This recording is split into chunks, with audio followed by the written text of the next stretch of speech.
స్తుతించుట మానను నేనెల్లప్పుడూ యెహోవాను సన్నుతించెదను. నిత్యము ఆయన కీర్తి నా నోట నుండును. నేనెల్లప్పుడూ యెహోవాను సన్నుతించెదను. నిత్యము ఆయన కీర్తి నా నోట నుండును. అంతా నా మేలుకే ఆరాధన యేసుకే, అంతా నా మంచికే. తన చిత్తమునకు తల వంచితే ఆరాధన ఆపను, స్తుతించుట మానను. ఆరాధన ఆపను, స్తుతించుట మానను, స్తుతించుట మానను. కన్నీళ్ళ పానములైన కఠిన దుఃఖ బాధలైన స్థితిగతులే మారిన అవకాశం చేయారిన. కన్నీళ్ళ పానములైన కఠిన దుఃఖ బాధలైన స్థితిగతులే మారిన అవకాశం చేయారిన. మారదు యేసు ప్రేమ, నిత్యుడైన తండ్రి ప్రేమ. మారదు యేసు ప్రేమ, నిత్యుడైన తండ్రి ప్రేమ. మారదు యేసు ప్రేమ, నిత్యుడైన తండ్రి ప్రేమ. మారదు యేసు ప్రేమ, నిత్యుడైన తండ్రి ప్రేమ. అంతా నా మేలుకే, అంతా నా మంచికే. తన చిత్తమునకు తల వంచితే, తన చిత్తమునకు తల వంచితే ఆరాధన ఆపను, స్తుతించుట మానను. ఆరాధన ఆపను, స్తుతించుట మానను, స్తుతించుట మానను. అంతా నా మేలుకే ఆరాధన యేసుకే, అంతా నా మంచికే. తన చిత్తమునకు తల వంచితే, తన చిత్తము ఆరాధన ఆపను, స్తుతించుట మానను.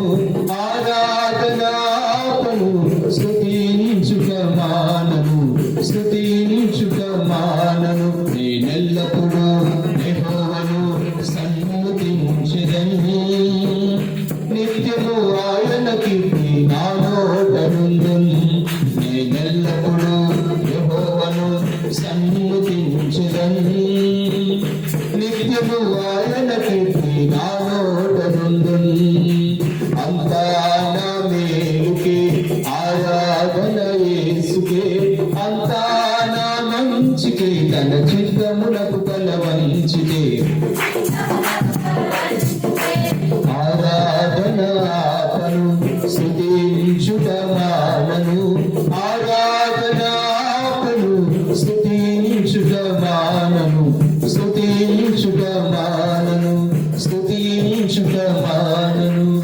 ఆరాధన ఆపను, స్తుతించుట మానను. ప్రభువు మీకు స్తోత్రం నాయన. కృతజ్ఞతాస్తుతులు మీకు చెల్లిస్తున్నాం నాయన. ప్రభువా దేవా, నేను ఎల్లప్పుడూ నీ నామాన్ని కీర్తిస్తాను. ప్రభువా, నీ యందు ఆనందిస్తాను, నీ యందు సంతోషిస్తాను. ప్రభువా నీకు స్తోత్రం. అంజూరపు చెట్లు పూయకపోయినను, ద్రాక్ష చెట్లు ఫలింపకపోయినా జ్ఞాపకం చేసుకోండి, బలపరచండి, మంచి ఆరోగ్యం అనుగ్రహించండి. ప్రభువా తన ఒంటరి పోరాటంలో బిడ్డ ప్రయాసను జ్ఞాపకం చేసుకోండి, బలపరిచి ధైర్యపరచండి, సమృద్ధిని అనుగ్రహించమని ప్రార్థన చేస్తున్నాం. ఈ కుమారులు రవి గారి కొరకై నీకు స్తోత్రం, శ్రావణి సిస్టర్ గారి కొరకై నీకు స్తోత్రం. ఇరువురిని బలపరచండి, మంచి ఆరోగ్యం అనుగ్రహించండి. ముఖ్యంగా వారిరువురిని రక్షణ చేత అలంకరించండి, రక్షణ భాగ్యాన్ని మీరు ప్రసాదించండి. తండ్రి, వారిని ప్రేమించిన కుమారుల కొరకై నీకు స్తోత్రం. సన్ని కొరకు వందనాలు, మంచి భవిష్యత్తు కుమారునికి దయచేసి చిన్ను పుట్టినరోజు జరుపుకునే కృపనిచ్చినందుకు స్తోత్రం. ఈ రోజున ప్రభువా నీ దయా కిరీటం కుమారునికి ధరింప చేయండి. ప్రభువా నీ ప్రసన్నతను అనుగ్రహించండి తండ్రి. నీ దీవెనల చేత కుమారుణ్ణి నింపుమని ప్రార్థన చేస్తున్నాం. అలాగే స్రవంతి కొరకు ప్రార్థన చేస్తున్నాం ప్రభా. వీటిని ఆశీర్వదించండి. చేస్తున్న ట్రైనింగ్ స్టడీస్ అంతట్లో మీరు కృప చూపించండి. తనకు మంచి భవిష్యత్తు మీరు అనుగ్రహించండి. మంచి ఆరోగ్యాన్ని దయచేయండి. అలాగే శ్రీవాణి కొరకు ప్రార్థిస్తున్నాం. వీటిని దీవించండి ప్రభు. సహవాసమును అనుగ్రహించండి. తన తలాంతులు నీ సన్నిధిలో వాడబడినట్లుగా కృప చూపించండి. ఈ బిడ్డకు మంచి భవిష్యత్తును మీరు ఏర్పాటు చేయమని ప్రార్థన చేస్తున్నాం దేవా. ఈ కుటుంబం అంతటిని మీ దయగలిగిన హస్తాలకు అప్పగిస్తున్నాం ప్రభు. వచ్చిన వారందరి కొరకై నీకు స్తోత్రం. నువ్వు వాక్యంలోనికి వెళ్ళుచుండగా ప్రభు నీ మాటలు మాకందరికి వినిపింపచేయండి. నీ మాటల చేత బలపరచండి.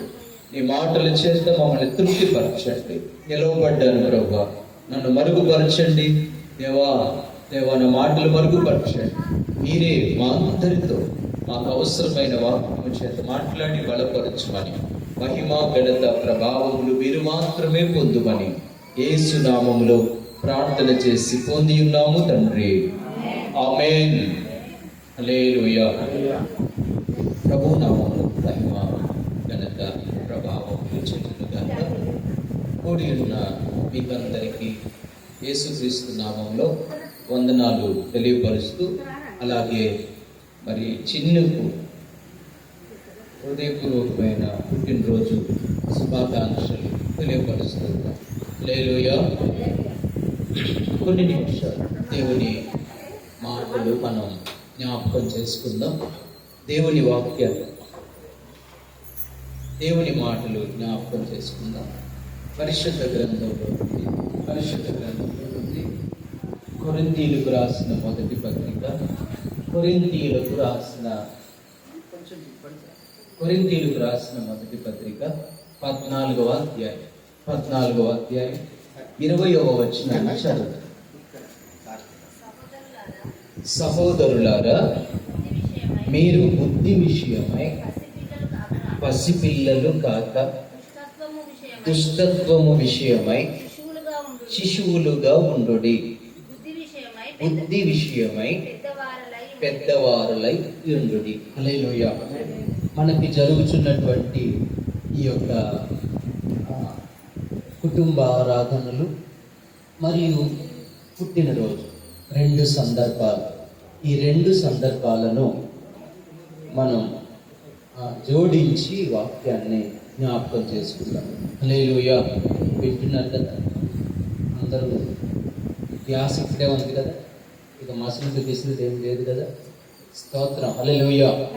జాగ్రత్తగా కొన్ని మాటలు మనం ఆలకించుదాం. ఇక్కడ వ్రాయబడినటువంటి మాట, సహోదరులారా మీరు బుద్ధి విషయమై పసిపిల్లలుగా ఉండకండి. ఆమేన్. హల్లెలూయా. ప్రభువారు చాలా చోట్ల చెప్పినటువంటి మాటలు ఏంటంటే, మీరు బిడ్డల వంటి వారైతేనే కానీ పరలోక రాజ్యమును ప్రవేశింపరు అన్నాడు. ఒక రోజున యేసు ప్రభు వారి దగ్గరికి తమ తల్లిదండ్రులు వారి మీద చేతులుంచి ఆశీర్వదించాలని తమ పిల్లల్ని తీసుకుని వస్తే శిష్యులు వారిని ఏం చేశారట? ఆటంకపరిచారు అని ఉంది. వారిని ఆటంకపరిచారట. ప్రభు వారు అన్నారు, వారిని ఆటంకపరచవద్దు, ఈలాంటి వారిదే పరలోక రాజ్యము అని ప్రభు వారు మాట్లాడారు. హల్లెలూయా. చిన్న పిల్లల్ని ప్రభు ప్రేమించాడు, వారిని హత్తుకున్నాడు, వారి మీద చేతులు ఉంచాడు, వారిని ఆశీర్వదించాడు. ఆమేన్. హల్లెలూయా. అయితే పిల్లల యొక్క స్వభావాన్ని ఆత్మదేవుడు జ్ఞాపకం చేస్తున్నాడు. పౌలు తన పత్రికల్లో రాసినటువంటి సంగతులు ఏంటంటే, మనందరికీ చెబుతున్న మాటలు ఏంటంటే, పిల్లలకు ఒక పెద్దపీట వేస్తూ పిల్లల్ని మెచ్చుకుంటూ కొన్ని మాటలు అక్కడ వ్రాయబడి ఉన్నాయి. ఏమని? మీరు సహోదరులారా, మీరు బుద్ధి విషయంలో పసిపిల్లలుగా ఉండకండి అన్నాడు. హల్లెలూయా. చాలా మంది అంటారు కదా, అరే మనిషి పెరిగినవు కానీ బుద్ధి మాత్రం పెరగలేదు అంటారు కదా. మనిషి మాత్రం తాడి చెట్లాగా అయ్యావు కానీ బుద్ధి మాత్రం పెరగలేదు అంటారు. అంటే బుద్ధి పెరగకపోవడం ఏంటి? బుద్ధి పెరగలేదు అని అంటే బుద్ధిహీనత అని. హల్లెలూయా. ఇప్పుడు చిన్నపిల్లలకు ఏం చేయాలో వారికి తెలియదు కదా, ఏది ప్రమాదమో కూడా తెలియదు కదా, ఏం మాట్లాడితే బాధపడతారో వారికి తెలియదు కదా. అంటే వాళ్ళ లోపల ఏ ఆలోచన వస్తే ఆ ఆలోచన ప్రకారంగా వారు చేసేస్తారు. ఎందుకనంటే ఎదిగే కొలది వారికి ఏం పెరుగుతుంది? బుద్ధి పెరుగుతుంది. ఎదిగే కొలది ఏమవుతుంది? బుద్ధి పెరుగుతుంది. హల్లెలూయా. చిన్నపిల్లల్ని నీకు బుద్ధి లేదా అని అనగలమా? చిన్నపిల్లల్ని, పసిపిల్లల్ని పట్టుకొని నీకు బుద్ధి లేదు అని అనగలమా? బుద్ధి లేదురా నీకు అని అనగలమా? అయితే పెద్దోళ్ళని ఏమంటాం? బుద్ధి లేదా, పెద్దోడు అయినావు, బుద్ధి లేదా అంటాం. కారణం ఏంటంటే మనిషి ఎదిగే కొలది ఏం కావాలా? బుద్ధి రావాలా. ఇక్కడ పౌలు చెప్తున్న మాట ఏంటంటే మీరు బుద్ధి విషయంలో పసిపిల్లలుగా ఉండకండి, చిన్నపిల్లలుగా ప్రవర్తించకండి, కానీ దుష్టత్వం విషయమై శిశువులుగా ఉండండి. ఒక విషయంలో పిల్లలుగా ఉండండి. ఏ విషయంలో ఉండాలంటే పిల్లలుగా? దుష్టత్వం విషయంలో పిల్లలుగా ఉండండి, బుద్ధి విషయంలోనేమో పెద్దోళ్ళుగా ఉండండి. హల్లెలూయా. దుష్టత్వం విషయంలో మీరు ఎలా ఉండాలట? పిల్లలుగా ఉండాలి. అంటే పిల్లల దగ్గర ఏ మనసు ఉండదు? దుష్టత్వం వాళ్ళ దగ్గర ఉండదు, దుష్టమైనటువంటి మనస్సు వాళ్ళ దగ్గర ఉండదు, దుష్ట స్వభావం వాళ్ళ దగ్గర ఉండదు. ఎంత కలంకం లేకుండా ఉంటారు కదా, ఎంత అమాయకత్వం ఉంటుంది కదా పిల్లల దగ్గర. ఎదిగినటువంటి క్రైస్తవుల జీవితంలో కూడా, ఎదిగినటువంటి విశ్వాస జీవితంలో కూడా ఎలా ఉండాలంట? హల్లెలూయా. బుద్ధి విషయంలో పసిపిల్లలుగా ఉండకుండా దుష్టత్వం విషయంలో మీరు శిశువులుగా ఉండండి, బుద్ధి విషయమై పెద్దవాళ్ళై ఉండండి. హల్లెలూయా. అంటే ఇప్పుడు ఆత్మీయంగా మనం ఆలోచన చేస్తే ఏమీ తెలియనప్పుడు బుద్ధి లేకుండా ప్రవర్తించమేమో. ఏమీ తెలియనప్పుడు, వాక్యం తెలియనప్పుడు, సహవాసం లేనప్పుడు, వాక్యం మనకు సరిగా అర్థం కానప్పుడు, చెప్పేవాళ్ళు లేనప్పుడు మనం ఎలా ప్రవర్తించి ఉండొచ్చు? బుద్ధి లేని వారి వల్లే ప్రవర్తించి ఉండొచ్చు. కానీ వాక్యం తెలిసిన తర్వాత, చెప్పేవారు ఉన్న తర్వాత, సహవాసములు ఎదుగుతున్న తర్వాత మనం ఎలా ప్రవర్తించాలట? హల్లెలూయా, హల్లెలూయా. పెద్దవాళ్ళు దేనిలో ప్రవర్తించాలంటున్నాడు? బుద్ధి కలిగిన వారై ఉండాలి. కానీ చిన్నపిల్లల విషయంకి వస్తే ఎలా ఉండాలట? దుష్టత్వము లేని వారై ఉండాలి. మనకి చక్కని వాక్యం ఒకటి చాలాసార్లు మనం వింటాం. పేతురు రాసిన మొదటి పత్రికలో 2వ అధ్యాయంలో, పేతురు రాసిన మొదటి పత్రిక 2వ అధ్యాయం మొదటి 3 వచనాల్లో రాయబడిన సంగతులు. పేతురు రాసిన మొదటి పత్రిక 2వ అధ్యాయం మొదటి 2-3 వచనాలు. ప్రభువు దయాళుడని రుచి చూచి తెలుసుకోండి, సమస్తమైన స్తోత్రం. హల్లెలూయా. ఫస్ట్ చెప్పిన మాట ఏంటంటే, మొట్టమొదట ఉపయోగించిన మాట ఏంటంటే, ప్రభువు దయాళుడని రుచి చూడండి. రుచి చూసిన తర్వాత, రుచి చూసి తెలుసుకున్న తర్వాత అప్పుడేం చేయాలట? ఎప్పుడు?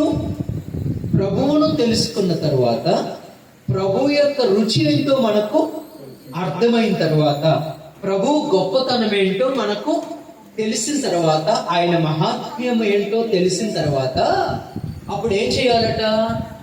సమస్తమైన దుష్టత్వాన్ని మానేయాలట. హల్లెలూయా. ఇప్పుడు అక్కడ రాయబడిన మాట ఏంటి? ఇంతకు ముందు చదివిన వాక్యంలో, దుష్టత్వం విషయంలో మీరు పసిపిల్లలుగా ఉండండి, చిన్న పిల్లలుగా ఉండండి. హల్లెలూయా. అంటే చిన్న పిల్లలకు దుష్టత్వం తెలియదు కదా. మనకి కూడా ఎలా ఉండాలంటే, దుష్టత్వం విషయంలో మీరు పసిపిల్లలుగా ఉండండి. మీరు చెప్పే మాట ఏంటంటే దుష్టత్వం విషయంలో పసిపిల్లలుగా ఉండండి. సమస్తమైన దుష్టత్వాన్ని మానేసేయండి. హల్లెలూయా. ఏం చేయాలట? దుష్టత్వాన్ని మానేయండి. ఇంకొకటి కపటాన్ని విడిచిపెట్టండి. తర్వాత వేషధారణను విడిచిపెట్టండి. తర్వాత అసూయను విడిచిపెట్టండి. తర్వాత దూషణ మాటలు వదిలిపెట్టేయండి. ఎన్ని ఉన్నాయి ఇక్కడ? 5 సందర్భాలు ఉన్నాయి. ఎన్ని ఉన్నాయండి? 5 సంగతులు ఉన్నాయి. హల్లెలూయా. 5 సంగతులను మీకు ఎక్కువగా పొడిగించకుండా కొన్ని మాటలు నేను మీకు తెలియచేయాలని ఇష్టపడుతున్నాను. హల్లెలూయా. ఒకటి ఏమిటి? దుష్టత్వము లేని వారై ఉండండి. రెండవది కపటము లేని వారై ఉండండి. మూడవది వేషధారణ లేకుండా ఉండండి. నాలుగవది అసూయ లేకుండా ఉండండి. ఐదవది దూషణ మాటలు లేకుండా ఉండండి. ఇప్పుడు ఈ 5 సందర్భాలు చిన్నపిల్లల్లో కనబడతాయా? ఏమండి? ఈ 5 సంగతులు చిన్నపిల్లల్లో ఉంటాయంటారా? ఉంటాయా? హల్లెలూయా. ఇప్పుడు మనం ఎలా ఉండమని చెబుతున్నాడు ప్రభు? దుష్టత్వం విషయంలో మీరు పసిపిల్లలుగా ఉండండి అంటాడు. ఆమేన్. హల్లెలూయా. అంటే దుష్టత్వం అంటే దుష్టుని కార్యాలు. కీర్తన 1వ వచనంలో ఏమని రాయబడింది? దుష్టుల ఆలోచన చొప్పున నడవద్దు అని. హల్లెలూయా. హల్లెలూయా. దుష్టుడు, అపవాది ఏమై ఉన్నాడు? దుష్టుడు, దుష్టమైనటువంటి కార్యాలు. అదే పేతురు పత్రికలో 3వ అధ్యాయంలో, అదే మొదటి పేతురు పత్రిక 3వ అధ్యాయంలో 9, 10 వచనాలు చదవండి.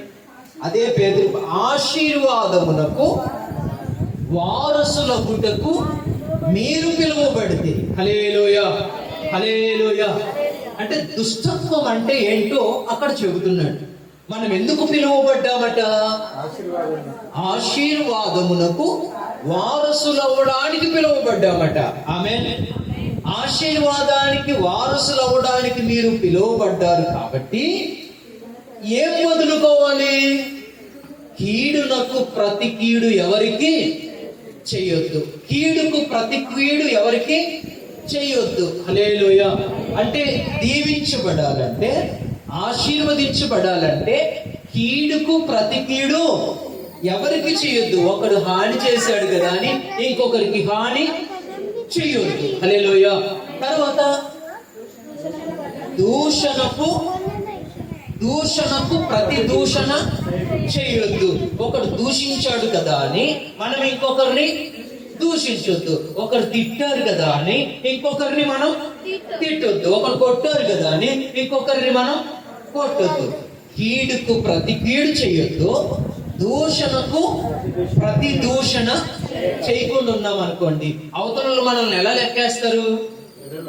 చేతకానోళ్ళలాగా లెక్కేస్తారు కదా. అంతేనా? మనం లోకంలో ఉన్నాం కాబట్టి కీడు చేశారు, మనమేం కీడు చేయలేదు. దూషించారు, వాళ్ళు తిట్టారు, మనమేమీ తిట్టలేదు. అవతల వాళ్ళు ఏమంటారు? మనల్ని చేతకానోడు అంటారు. హల్లెలూయా. చేతకానోడినే అనుకుందాం. గాజులు వేసుకున్నాడు వీడు అంటారు. అలాగే అనుకుందాం, పోయిందేముంది? హల్లెలూయా. ఏ విషయంలో నేను తగ్గను అనుకున్నాం అనుకోండి, దేని వారసత్వాన్ని పోగొట్టుకుంటామట? ఏమండి? హల్లెలూయా. మనకి దావీదు గురించి నేను ఎన్నోసార్లు చెప్పాను. పక్కన ఒక ఆయన ఉన్నాడు. ఈ దావీదు గారు ఇలా నడుచుకుంటూ వెళ్తుంటే పక్కన ఆయన ఏం చేస్తున్నాడు? ఇష్టం వచ్చినట్టు తిడతలేడా? ఇష్టం వచ్చినట్టు శపించట్లేదా? అవునా అండి? ఎవరంట? మర్చిపోయారు కదా. ఏమండి?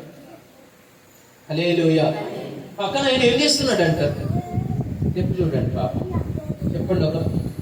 ఎవరైనా చాలాసార్లు గుర్తు చేశారు కదా. దావీదు గారు మహారాజు అయినా ఇలా నడుచుకుంటూ వెళ్తుంటే పక్కన ఒక ఆయన ఏం చేస్తున్నాడు?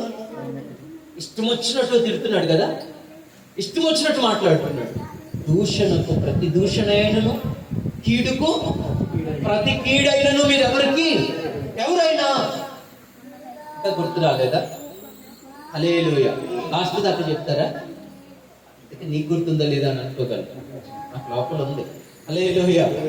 గుర్తుంటే ఎందుకు చెప్పండి, మరి అతను కూడా మర్చిపోయాడు అందుకే చెప్పండి. హల్లెలూయా. ఎవరంటే షిమి. మనం చాలా సార్లు గుర్తు చేస్తాం కదా. ఆయన ఏం చేశాడట?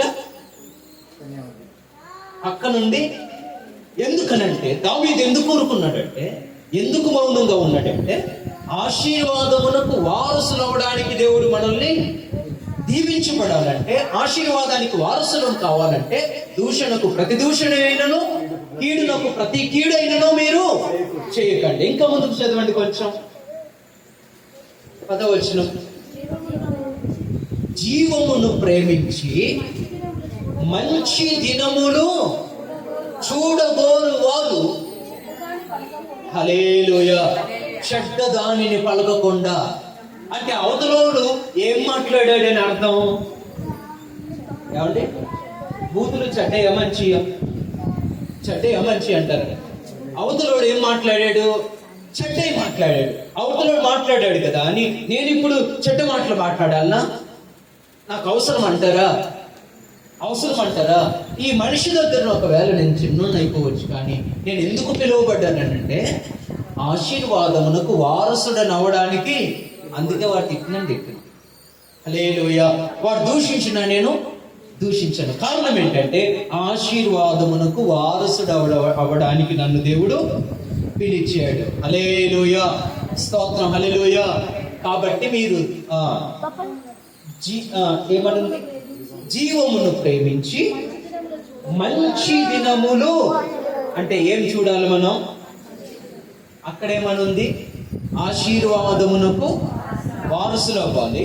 తర్వాత మంచి దినములు, మంచి రోజులు చూడాలనుకుంటున్నారా? రానున్న దినాల్లో మంచి దినములు ఎదుర్కోవాలి అంటే మంచి దినాల్లో బ్రతకాలనుకుంటున్నారా? ఇవన్నీ మీరు మానుకోండి. చిన్న పిల్లల్లాగా దుష్టత్వానికి దూరంగా ఉండాలి అంటున్నాడు. హల్లెలూయా. ఇప్పుడు వచ్చేద్దాం పేతురు పత్రిక 2వ అధ్యాయంలోనికి వచ్చేద్దాం. మొదటిది ఏమిటి? దుష్టత్వములో మీరు పసి పిల్లలుగా ఉండాలి. హల్లెలూయా. సమస్తమైనటువంటి దుష్టత్వాన్ని విడిచిపెట్టాలి. దుష్టునిలాగా మనం ప్రవర్తించకూడదు. రెండవది కపటం. హల్లెలూయా. ఏముండకూడదట? మన లోపల ఏముండకూడదట? కపటం ఉండకూడదట. కపటం అంటే ఏంటంటారు? కపటము అని అంటే ఏంటంటారు? కపటం. మన దేవుడు కపటము లేనివాడు కదా. ఆయన నోటన ఏ కపటమును లేదట. కపటము లేనివాడు అని అంటే అర్థం ఏంటంటే లోపల ఏముందో అదే మాట్లాడతాడు. అంటే లోపల ఏమి దాచుకోడు. ఇంకొకటి హల్లెలూయా. ఇంకోటి ఏంటంటే లోపల ఒకటి పెట్టుకొని బయటకు ఒకటి మాట్లాడు. లోపల పెట్టుకొని బయటికి ప్రేమ కలిగిన మాట మాట్లాడు. దాన్ని ఏమంటారంటే కపటం. హల్లెలూయా. కపటము లేనివాడు. యేసు ప్రభువే ఒక వ్యక్తి గురించి ఏమని మాట్లాడారు? ఈయన యందు నాకు ఏ కపటమును కనబడలేదు. ఎవరి గురించి అంటారు చెప్పండి కదా. హల్లెలూయా. అక్కడ షిమీని మర్చిపోయారు, ఇక్కడ నతానియేలు మర్చిపోతారా? నతానియేలు చెట్టు కింద కూర్చున్నాడు. నజరేతులో నుండి ఏదైనా మంచిది వాడు రాగలదా అని చూస్తున్నప్పుడు ప్రభు వారి దగ్గరికి వెళ్ళినప్పుడు ప్రభు వారు అన్నారు, ఈ నతానియేలులో ఎలాంటి కపటం నాకు కనబడట్లేదు. హల్లెలూయా. ఈ నతానియేలు ఎలా ఉన్నాడంటే యథార్థవంతుడిగా ఉన్నాడు. కపటమైనటువంటి మనిషి కాడు. ఈ నతానియేలును చూస్తుంటే నేను చిన్నపిల్లోడిని చూస్తున్నట్టు అనిపిస్తుందని ఇండైరెక్ట్ గా చెప్పాడు అనమాట. హల్లెలూయా. ఎలా ఉన్నాడు? కొంతమంది గురించి అంటాం కదా, చిన్నపిల్లల మనసయ్యా అయినది అంటాం కదా. చిన్నపిల్లల మనసయ్యా ఎలాంటి కపటం ఈయన లోపల ఉండదు అంటాం కదా. నిజమే. ఆమేన్. హల్లెలూయా. నిజమే. కపటం అనేది మన లోపల ఉండకూడదని ప్రభువు చెప్తున్నాడు. అలాగే పౌలు గారు ఒక గారడి విద్య చేస్తున్నటువంటి వాడిని 13వ అధ్యాయంలో మనకి కనబడతాడు. మనం చదవాల్సిన అవసరం లేదు, కానీ అక్కడ గారడీలు చేసి మనుషులను ఏం చేస్తున్నాడు? ఆయన ఒక గారడి వాడు ఎలుమా అనే వ్యక్తి మనుషులను ఏం చేస్తున్నాడు? అద్భుతాలు, ఆశ్చర్యకార్యాలు, జిమ్మిక్కులు చేసి ఏం చేస్తున్నాడు? మోసం చేస్తున్నాడు. మోసంతో బ్రతుకుతున్నాడు. 13వ అధ్యాయంలో మనకి అపొస్తలుల కార్యాల్లో ఆ సందర్భం మనకి కనబడుతుంది. హల్లెలూయా. ఆయన చెబుతున్న మాట ఏంటంటే, సమస్త కపటముతో నిండుకొని వాడా అన్నాడు. హల్లెలూయా. ఆ వ్యక్తిని చూసి ఏమన్నాడు? సమస్త కపటముతో నిండుకున్నావు. పైకి ఒకటి మాట్లాడుతున్నావు, నీ లోపల ఇంకోటి ఉంది. మనుషులను నువ్వు మోసం చేస్తున్నావు, లోపల చాలా ద్వేషం పెట్టుకున్నావు, లోపల చాలా మోసంతో నిండుకుని ఉన్నావు, సమస్తమైన కపటముతో నిండిపోయావు నీవు అన్నాడు. హల్లెలూయా. పాట పాడతాం కదా, ఈ గొప్ప రక్షణ నాకు ఇచ్చినందుకు నేనేమి చెల్లించుదును, కపట నటనాలు లేనట్టి హృదయాన్ని నీకు ఇచ్చినా చాలు. ఎలాంటి హృదయాన్ని కోరుకున్నాడు ఆయన? కపటము నటన లేనటువంటి హృదయాన్ని కోరుకున్నాడు. హల్లెలూయా. ఇది ఎవరిలాంటి మనసట? చిన్న పిల్లల వంటి మనస్సు. హల్లెలూయా. చిన్న పిల్లలు ఎలాంటి కపటం కనబడదు కదా, ఎలాంటి కపటం ఉండదు కదా వాళ్ళ లోపల, ఎలాంటి దుష్టత్వం వాళ్ళ లోపల ఉండకూడదు కదా. ప్రభువు చిన్నపిల్లల్ని చూపించి మనకు నేర్పించే పాఠం ఏంటంటే, వారి వలే ఉండండి. వారికి ఎలాంటి దుష్టత్వం లేదు, మీ లోపల కూడా ఎలాంటి దుష్టత్వం ఉండకూడదు. వాళ్ళకి ఎలాంటి కపటం లేదు, మీ లోపల కూడా ఎలాంటి కపటము. హల్లెలూయా. ఏం లేకపోయినా పర్వాలేదు, కానీ ఇలాంటి మంచి మనసు కలిగి ఉంటే మనం ఆశీర్వాదానికి వారసులం అవుతామట. హల్లెలూయా. ఇంకొకటి ఏమనుంది? మంచి దినములు చూస్తాం. హల్లెలూయా. 2 ఆమేన్. ఒకటి ఏమిటట?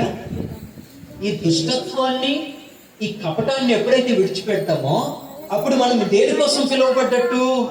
ఆశీర్వాదానికి వారసులు అవడానికి పిలువబడ్డాం. 2వ మాట, మంచి దినములు చూడడానికి. హల్లెలూయా. 3వ మాట వేషధారణ. హల్లెలూయా. వేషధారణ అంటే ఏమిటి? వేషధారణ అంటే ఏమిటంటారు? నటించడం. వేషధారణ అంటే ఏమిటంటారు? నటన. హల్లెలూయా. వేషధారణ అంటే ఏమిటంటారు? మారకపోయినా మారినట్టు, విడిచిపెట్టకపోయినా విడిచిపెట్టినట్టు, భక్తి లేకపోయినా భక్తులుగా ఉన్నట్టు, ఏమి లోపల సరుకు లేకపోయినా మేమన్నిటిలో పెర్ఫెక్ట్ గా ఉన్నామన్నట్టుగా. దీనిని ఏమంటారు? వేషధారణ. హల్లెలూయా. వేషధారణను దేవుడు ఏమంటాడంటే, మత్తయి సువార్త 23వ అధ్యాయంలో 27వ వచనం నుండి మనం చదివితే క్లుప్తంగా మీరు చదవక్కర్లేదు, నేను చెప్పేస్తా వినండి. హల్లెలూయా. అంటే కేవలం రెఫరెన్స్, మీకు ఐడియా కోసం మాత్రం చెబుతున్నాను. మత్తయి సువార్త 23వ అధ్యాయం 27వ వచనం నుంచి రాయబడిన సంగతులు ఏంటంటే, వేషధారణను దేవుడు ఎలా వర్ణించాడు అని అంటే, వేషధారులారా మీరు ఎలా ఉన్నారనంటే సున్నము కొట్టిన సమాధుల్లాగా ఉన్నారు అన్నాడు. హల్లెలూయా. ఎలా ఉన్నారట? సున్నము కొట్టిన సమాధులు. సమాధులు ఎలా ఉంటాయండి? ఇప్పుడు కొంతమంది ఇటుకతో కట్టి రాయితో కడతారు. ఓపిక లేకపోతే, ఎక్కువ పైసలు లేకపోతే సున్నము వేసేస్తారు. కొంతమంది పాలరాతితో వేస్తారు, పాలరాయితో కడతారు కదా. ఎంత అందంగా ఉంటాయి సమాధులు, అవునండి?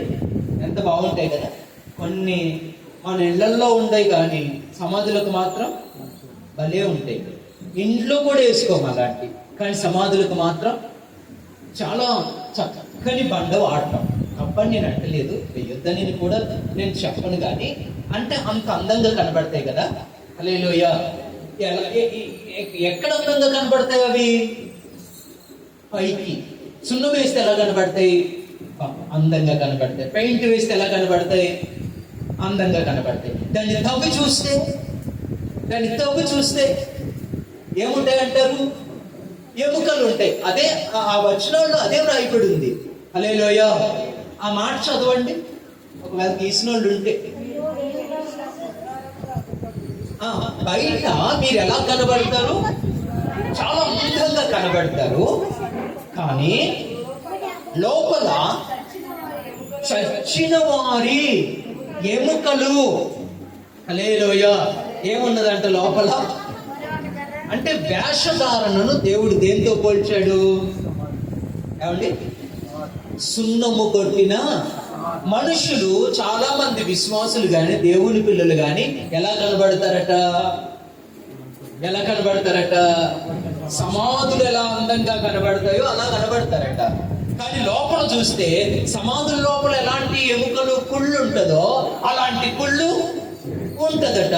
దానినే వేషధారణ అన్నాడు. హల్లెలూయా. అందుకనే మీరు దుష్టత్వాన్ని వదిలిపెట్టండి, రెండవది కపటమును వదిలిపెట్టండి, మూడవది వేషధారణ నటనను వదిలిపెట్టండి, నాలుగవది అసూయను మీరు వదిలిపెట్టండి. హల్లెలూయా. అసూయను వదిలిపెట్టండి. అసూయ ఎక్కడ స్టార్ట్ అయిందంటారు? అసూయ ఎక్కడ స్టార్ట్ అయింది? మొట్టమొదట పరలోకంలో స్టార్ట్ అయింది. అక్కడి నుంచి అంటే హెచ్చించుకోవడం, అసూయ పడడం అక్కడ స్టార్ట్ అయింది. ఆ తరువాత హల్లెలూయా.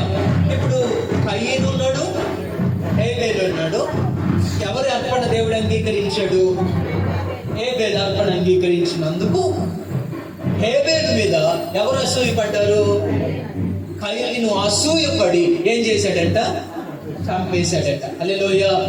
కయీను హేబేలు మీద అసూయ పడ్డాడట. అసూయను వదిలిపెట్టండి అంటాడు. అసూయ మనిషికి నెమ్మది ఇవ్వదు. ఎవరిని చూసి పోల్చుకుని అసూయ పడద్దు. తర్వాత రాహేలు ఉంది, లేయా ఉంది. లేయాకు వెంటనే పిల్లలు పుట్టేస్తున్నారు. కానీ రాహేలుకు అక్కడ రాయబడిన మాట ఏంటంటే, రాహేలట లేయా మీద అసూయ పడ్డదట. రాసుకుంది అక్కడ మాట. హల్లెలూయా. ఎవరి మీద ఎవరు అసూయ పడ్డారు? కొంతమందిని చూస్తే కొంతమందికి అసూయ పెరుగుతుంది కదా. కానీ పిల్లల జీవితంలో చూడండి, చిన్న పిల్లల దగ్గర అసూయ కనబడుతుందా? వాళ్ళు ఏమన్నా అసూయ పడతారా? హల్లెలూయా. స్తోత్రం. హల్లెలూయా. వాళ్ళు ఒక కారు తెచ్చుకున్నారు. ఆ కారుని ఎరగొట్టాలని ప్రయత్నం చేస్తారా చిన్నపిల్లలు? కారు అంటే చిన్నపిల్లల కారు, రిమోట్ కారు. ఆ కారుని ఎరగొట్టేద్దామని చూస్తారా? ఏమన్నా కానీ వాళ్ళు ఇంటికి వచ్చి ఏడుస్తారు, నాయనా వాళ్ళు కారు తెచ్చుకున్నారు, అమ్మా వాళ్ళు కారు తెచ్చుకున్నారు కాబట్టి నాకు కూడా అలాంటి రిమోట్ కారు కావాలని తండ్రి దగ్గర ఏడుస్తారు, తల్లి దగ్గర ఏడుస్తారు. కానీ వాళ్ళు ఎందుకు తెచ్చుకున్నారన్న లోతైన ఆలోచన చెయ్యరు.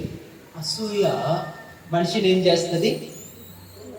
లేయా మీద రాహేలు అసూయ పడ్డది. అలాగే యోసేపు మీద అన్నదమ్ములు అసూయ పడ్డారు. ఇలా చెప్పుకుంటూ పోతే అసూయ అనేది మనకు ఏమాత్రమును మంచిది కాదు. హల్లెలూయా.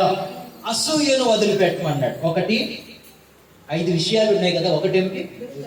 దుష్టత్వాన్ని వదిలిపెట్టండి, రెండవది కపటాన్ని వదిలిపెట్టండి, మూడవది వేషధారణను వదిలిపెట్టండి, తరువాత అసూయను వదిలిపెట్టండి, తరువాత దూషణ మాటలని మీరు వదిలిపెట్టండి. హల్లెలూయా. ఏం మాటలు? దూషించే మాటలు, ఎదుటి వారిని బాధ పెట్టే మాటలు, తృణీకరించే మాటలు, తక్కువ చేసి మాట్లాడే మాటలు, ఈ దూషణ మాటలు మీరు ఏం చేయండి? వదిలిపెట్టండి. హల్లెలూయా. మళ్ళా చెప్తున్నాను. 1 దుష్టత్వాన్ని వదిలిపెట్టండి, కపటమును వదిలిపెట్టండి, వేషధారణను వదిలిపెట్టండి, అసూయను వదిలిపెట్టండి, దూషణమైనటువంటి మాటలు పలకకుండా జాగ్రత్తగా ఉండండి. హల్లెలూయా. మరి ఏం చేయాలి? ఇవన్నీ వదిలేసుకొని ఏం చేయాలి? హల్లెలూయా. ఇప్పుడు ఎలా ఉండాలట? ఇవన్నీ ఎవరి మనసులు? పెద్దోళ్ళే కదండి. దుష్టత్వం, ఈ వేషధారణ, ఇవన్నీ 5 సందర్భాలు ఎవరి? పెద్దోళ్ళు. ఇవన్నీ వదిలిపెట్టుకొని ఇప్పుడు ఎలా ఉండాలని ఉన్నది కంటిన్యూ చేయండి. ఇప్పుడు మీరు ఎలా ఉండాలని అంటే, క్రొత్తగా జన్మించిన శిశువులను పోలిన వారిగా ఉండండి. హల్లెలూయా. ఎలా ఉండాలంట? ఆమేన్. ఎలా ఉండాలండి? కొత్తగా జన్మించిన శిశువుల్లో ఈ 5 లక్షణాలు కనబడతాయా? కనబడతాయంటారా? అవునా కాదా? కనబడతాయి, లేక కనబడవు? కనబడతాయా, కనబడవు అంటారా? కొత్తగా జన్మించిన వారిలో ఈ 5 లక్షణాలు ఉంటాయా? నూతనంగా జన్మించిన వారిలో ఈ 5 లక్షణాలు ఉంటాయా? అంటే మనం ఏం చేయబడ్డాం? ఏం చేయబడ్డాం? ఏం చేయబడ్డాం? జన్మించినమా లేదంటారా? నూతన జన్మ ఉంది కదా. ఎవడైనా క్రీస్తునందున ఎడల వాడు నూతన సృష్టి. ఒకడు కొత్తగా జన్మించితేనే గాని వాడు పరలోక రాజ్యమును ప్రవేశించడు. అంటే ఇప్పుడు మనం అందరం జన్మించామంటారా? జన్మిస్తే ఏముండయంట? దుష్టత్వం ఉండదట, కపటం ఉండదట, అసూయ ఉండదట, వేషధారణ ఉండదట, దూషణ మాటలు ఉండయట. మరి ఏముంటాయి కొత్తగా జన్మిస్తే అంటే? కొత్తగా జన్మించిన శిశువులను పోలిన వారై నిర్మలమైన వాక్యమును, స్తోత్రం, హల్లెలూయా, నిర్మలమైనది ఏమిటి? వాక్యం. ఆమేన్. ఈ ప్రపంచంలో నిర్మలమైనది, కపటం లేనిది, స్వచ్ఛమైనది ఒకటి ఉందంటే ఏమిటండి? వాక్యమే. హల్లెలూయా. వాక్యమే స్వచ్ఛమైనది, నిర్మలమైనది. ఇప్పుడు ఆ నిర్మలమైన స్వచ్ఛమైన వాక్యమనే పాలను మీరు తాగండి. హల్లెలూయా. ఇప్పుడు మీరు ఏం చేయాలంట? మనం ఏం చేయాలంట? స్వచ్ఛమైనది, నిర్మలమైనది అంటే అందులో ఎలాంటి లోపము లేదు. పాల వంటిది. ఆ పాల వలె పోషకాలు ఇచ్చేటటువంటి నిర్మలమైనటువంటి వాక్యాన్ని ఆసక్తితో అపేక్షించు. హల్లెలూయా. అంటే మనం ఇప్పుడు ఏం తీసుకోవాలంట? వాక్యమే, వాక్యమే, వాక్యమే. ఈ వాక్యము మనలో ఉన్న దుష్టత్వాన్ని తీసేస్తుంది, మనలో ఉన్నటువంటి కపటమును తీసేస్తుంది, మనలో ఉన్నటువంటి వేషధారణను తీసేస్తుంది, మనలో ఉన్న అసూయను తీసేస్తుంది, మనలో ఉన్న దూషణ మాటలను తీసేస్తుంది. ఇన్ని లాభాలు ఉన్నాయి. దేని వలన? నిర్మలమైన వాక్యం. హల్లెలూయా. వాక్యం శ్రద్ధగా వినకపోతే, వాక్యానికి ఎక్కువ ప్రాధాన్యత ఇవ్వకపోతే ఈ లక్షణాలు మనుషులు అలాగే ఉంటాయి. హల్లెలూయా.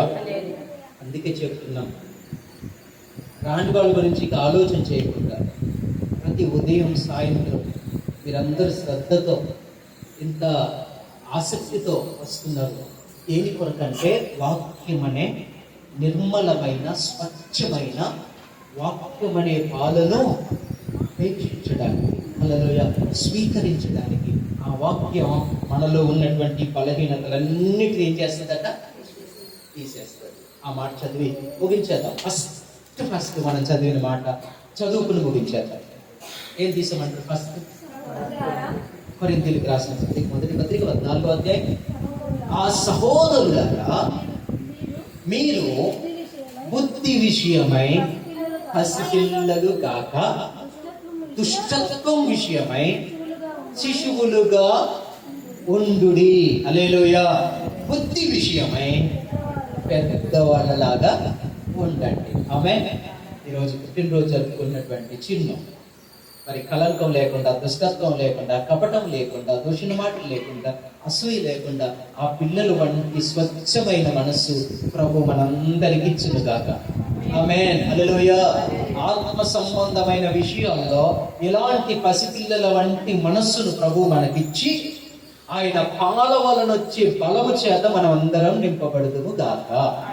ఆమేన్. ప్రార్థన చేసుకుందాం. వాక్యం ఫలించినట్లుగా లేమేన్ గారు ప్రార్థన చేస్తారు. వాక్యం ఫలించినట్లుగా అలాగే పుట్టినరోజు కేక్ కటింగ్ విషయంలో ప్రార్థన చేస్తారు. పరలోక ప్రార్థన ఆశీర్వాదం చేత ముగించుకుందాం. ఆ తర్వాత కేక్ కట్ చేసుకుందాం.